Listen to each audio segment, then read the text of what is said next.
Oke,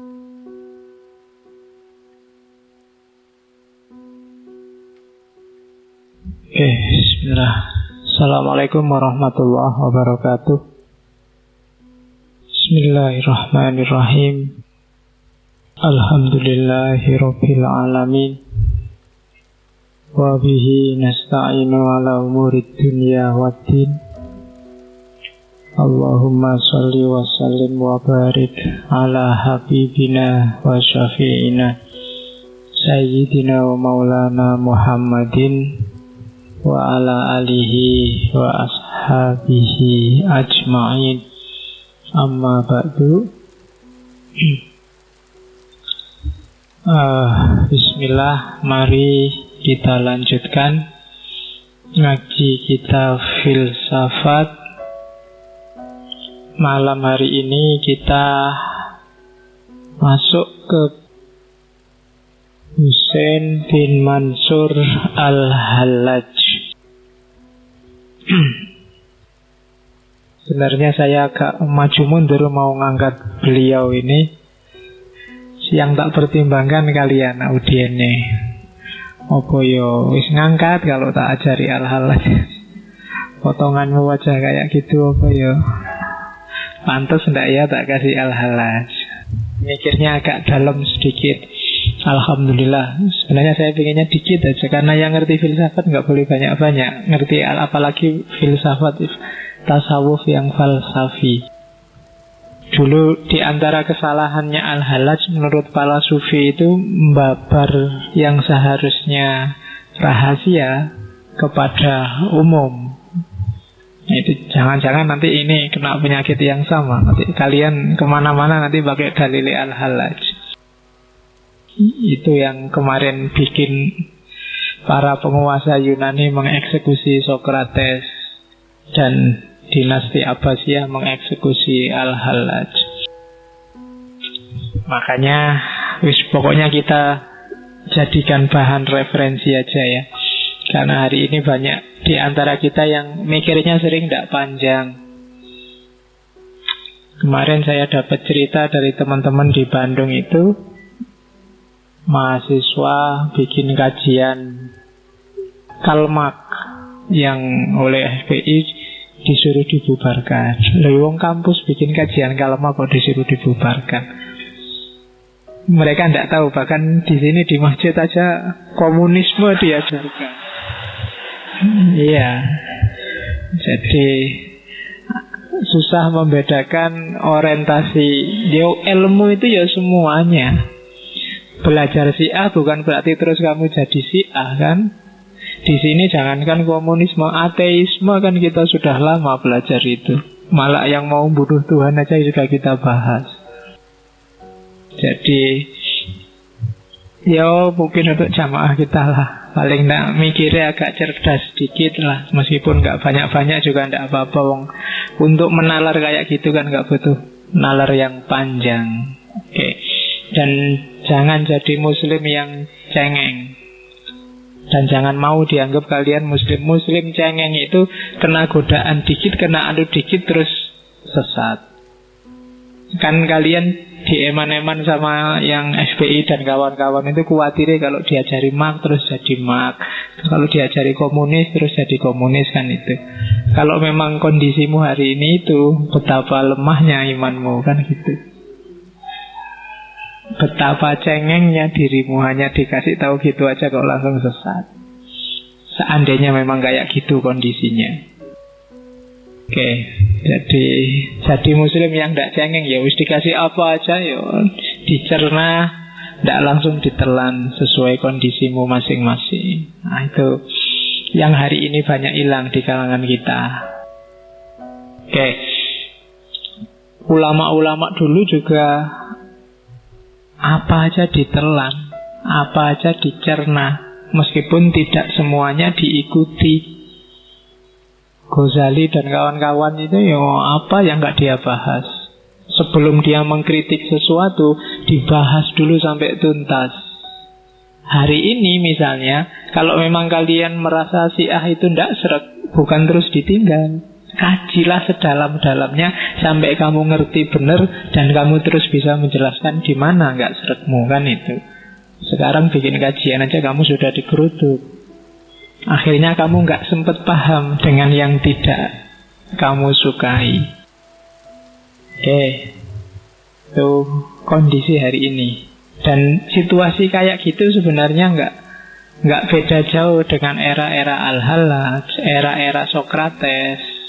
Mungkin minggu depan kita ketemu penerusnya Al-Hallaj di Jawa, Syekh Siti Jenar.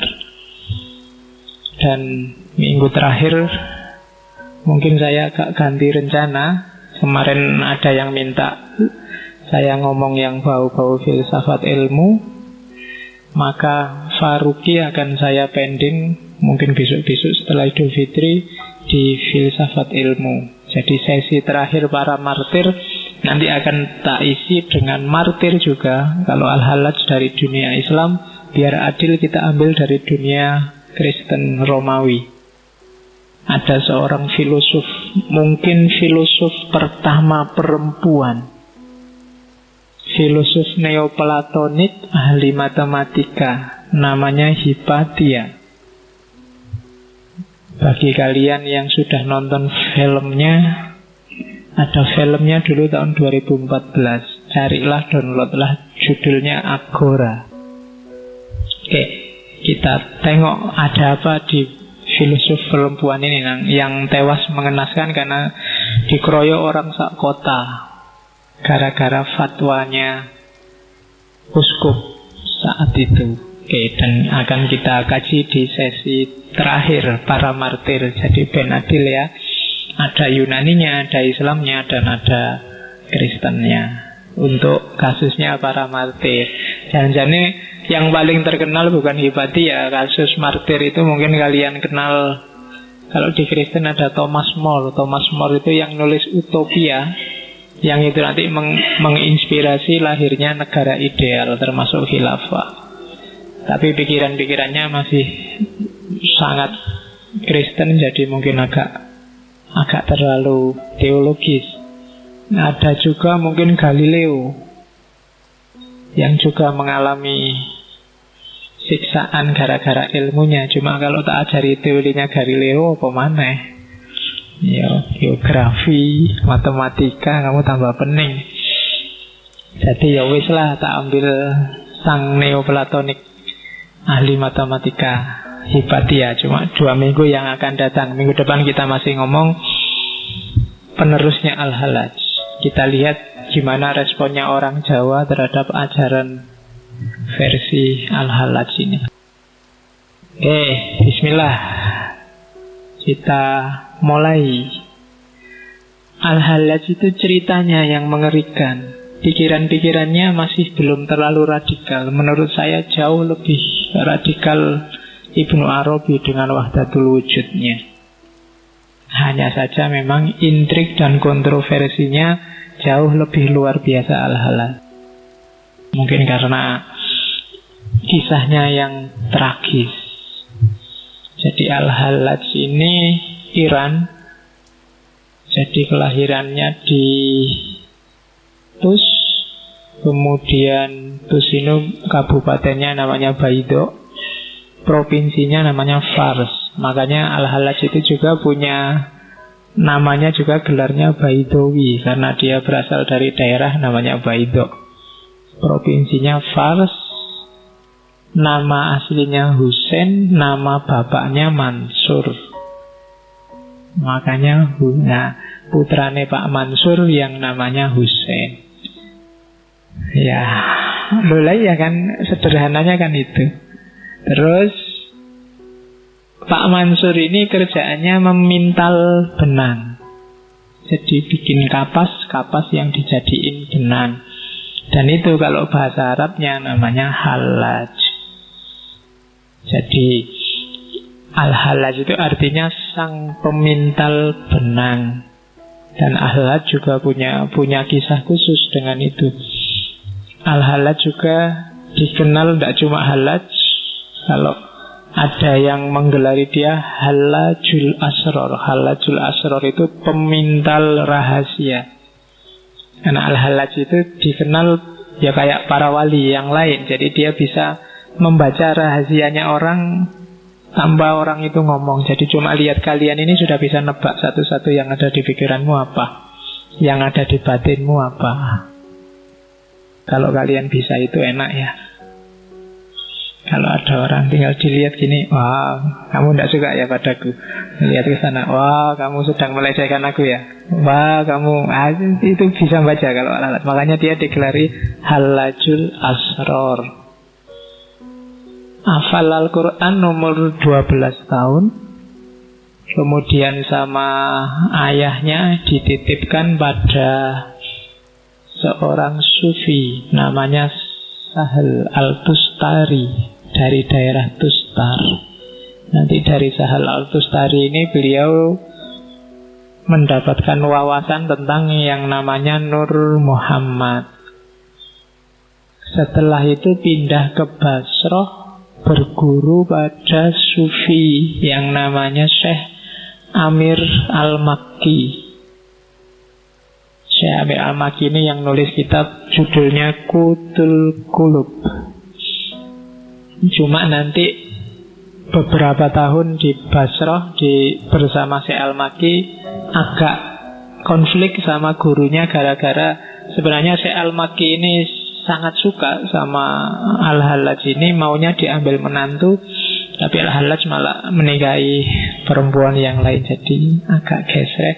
Daripada rame terus Al-Hallaj pulang kampung sama gurunya. Nah setelah di kampung 5-6 tahun kemudian dia naik haji yang pertama. Dia Al-Hallaj ini dikenal kisahnya naik haji 3 kali. Naik haji dan kalau naik haji itu dia hidupnya hanya di Masjidil Haram, nggak pernah pindah-pindah kecuali ke kamar mandi. Ya kan, kamar mandi ke belakang balik lagi terus iktikaf uzlah di Masjidil Haram. Haji pertama sama keluarganya setahun di Mekah. Kemudian pulang. Nah pulang ini ya sambil haji itu dia diskusi sama teman-temannya, sesama ulama, sesama sufi. Jadi Al-Hallaj ini dikenal sebagai sufi yang punya pendapat bahwa sufi itu tidak cuma harus uzlah, tapi juga harus menyebarkan ilmunya pada masyarakat. Itu yang membedakan dengan para sufi yang lain. Para sufi yang lain itu kan biasanya kalau sudah mengalami ekstase ya sudah, orang mau ikut dia, tidak ikut dia, tidak urusan. Nah kalau Al-Hallaj ini sufi yang da'i. Jadi setelah dia jadi sambil riyadhah, sambil uzlah, tapi dia juga menyebarkan ajarannya. Itu yang beda. Dia sempat debat dengan Junaid Al-Baghdadi tentang ini. Jadi bagi Al-Hallaj ya enggak lah. Kalau kita menikmati keasikan kita sama Allah saja, yang lain gimana? Masa kita egois mikir senangnya sendiri? Umat kan juga perlu dikenalkan. Nah itu yang nanti jadi blunder karena dia dianggap menyebarkan kesesatan. Terus setelah haji pertama dia dakwah, terus haji yang kedua muridnya sudah banyak. Ini yang mulai timbul rasa iri. Biasa kan kalau ada orang sukses itu selalu banyak yang iri di sekelilingnya. Dari situ mulai muncul intrik-intrik sampai dia sempat dipenjara. Cuma tidak lama, setahun terus dibebaskan lagi. Naik haji lagi yang ketiga, dan dia sudah ulama besar, pengikutnya banyak. Di haji yang ketiga inilah dia mengalami puncaknya pengalaman sufi. Jadi kasyaf. Jadi kasyafnya ini di haji yang ketiga. Ketika mengalami puncak, yang paling terkenal dari Al-Hallaj adalah satohat-satohatnya, ucapan-ucapan yang tidak terkontrol, yang itu nanti bikin kontroversi luar biasa. Dan dari situ kemudian banyak tuduhan-tuduhan. Nanti kita lihat tuduhannya kepada Al-Hallaj itu apa saja. Nah, sampai akhirnya dia dipenjara lagi selama kurang lebih 7 tahun. Dan di tahun ke-7 dia dieksekusi. Jadi dieksekusinya nggak sekedar dihukum mati digantung kayak gambar itu atau dipancung, tapi ya dimutilasi pelan-pelan. Jadi dia diseret ke tengah alun-alun, disaksikan orang banyak. Aksi pertama adalah dirajam bareng-bareng. Jadi dilempari batu bareng-bareng sama orang-orang di kota. Sampai kemudian, kan yang terkenal kisahnya sama sahabatnya, dia punya sahabat, seorang sahabat sufi yang namanya Sibli. Sibli ini tidak tega, cuma kalau tidak ngelempar dianggap ikut mendukung Al-Hallaj. Akhirnya dia ngelemparnya sama bunga. Dilempari pakai batu seperti apapun tidak sambat Al-Hallaj ini, cuma begitu dilempar bunga dia kesakitan. Ketika orang tanya, lu sampean dilempari batu kok diem aja, tapi dilempari bunga kok sekarang merintih? Ya karena jawabnya Al-Hallaj, ya karena aku tahu yang ngelempar aku batu itu dia tidak tahu apa-apa. Sementara yang ngelempar bunga ini dia ngerti semua rahasianya. Jadi maka dia merasa kesakitan. Ya dirajam kan sakit, dilempari batu. Dan ngerajam itu kan enggak kok ngelemparnya pelan-pelan. Ngerajam itu lebih efektif keras. Kenapa harus keras? Karena kalau kamu pelan-pelan, kasihan yang dirajam, matinya lama. Jadi semakin kamu ragu-ragu ngelempar, dia semakin lama matinya, sakitnya semakin panjang. Jadi lebih enak lemparnya agak serius. Meskipun jangan nyari batu yang besar-besar. Nanti kamu nggak kuat ngelempar, nanti kamu ketibanan dewi sikilmu. Jadi lempar sekeras-kerasnya, kenain kepala lah, cari bagian-bagian yang mudah bocor. Nggak enak ya teorinya. Karena itu untuk menolong dia biar cepet. Kalau enggak kasihan dia. Kalau seharian nggak mati-mati ya kan rajam itu kan sampai mati. Cuma enggak sampai meninggal. Terus Al-Qujunya datang. Yang pertama dipotong adalah tangannya. Terus kedua kakinya. Jadi darahnya sudah di mana-mana. Dan konon ceritanya waktu dipotong tangannya kan darahnya keluar banyak, tapi dia mengusapkan darahnya ke wajah. Jadi kalau ditanya, lu kok ngapain sampean datang ngusap darah ke wajah? Karena aku tahu darahku kurang banyak, wajahku mesti pucet. Jangan-jangan pucet ini mbok anggap saya takut. Enggak, saya enggak takut, makanya tak usap pakai darah biar wajahku masih kelihatan merah. Terus telinganya dipotong, hidung, matanya dijungkil. Terakhir waktu lidahnya mau dipotong, dia minta izin sebentar untuk berdoa. Dan doanya kayak Nabi Muhammad waktu dilempari batu di Taif itu, mohon ya Allah jangan murkai mereka, jangan balas dendam pada mereka atas apa yang mereka perlakukan padaku. Setelah itu lidahnya dipotong. Setelah itu dibiarkan sehari. Jadi katanya Khalifah saat itu biar orang-orang ngambil pelajaran, biar nggak ada yang berani lagi kayak Al-Hallaj. Dibiarkan sehari, jadi sampai ya mungkin kalau di bahasa kitabnya itu seperti seonggok daging di atas darah. Sampai kemudian besoknya baru kepalanya dipenggal. Terus kengeriannya masih berlanjut.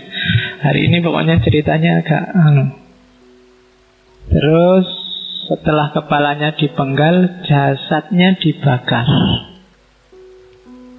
Setelah itu abunya dibuang di sungai. Kalau bahasa Arab menyebutnya sungai Dajlah, kalau sekarang disebut sungai Tigris. Dan sebelum meninggal, Abu Mansur ini sudah ngerti kalau ada ceritanya akan begitu. Jadi dia sudah pesan sama pembantunya, nanti kalau jasadku sudah dibakar, abuku dilempar ke sungai. Sungai itu akan marah, airnya akan meluap. Kalau dibiarkan aja, Baghdad akan habis banjir. Maka jubahku ini nanti buanglah ke sungai. Jadi waktu sungainya sudah naik mau meluap, itu ceritanya sama pembantunya, jubahnya dibuang ke situ, jadi tidak jadi banjir bandang. Itu Al-Hallaj. Karomah-karomahnya banyak, cerita-cerita yang membesarkan dari murid-muridnya tentang Al-Hallaj banyak. Jadi itu nasib tragisnya Husain bin Mansur Al-Hallaj. Oke, ceritanya itu. Sekarang ajarannya sedahsyat apa sih yang diajarkan?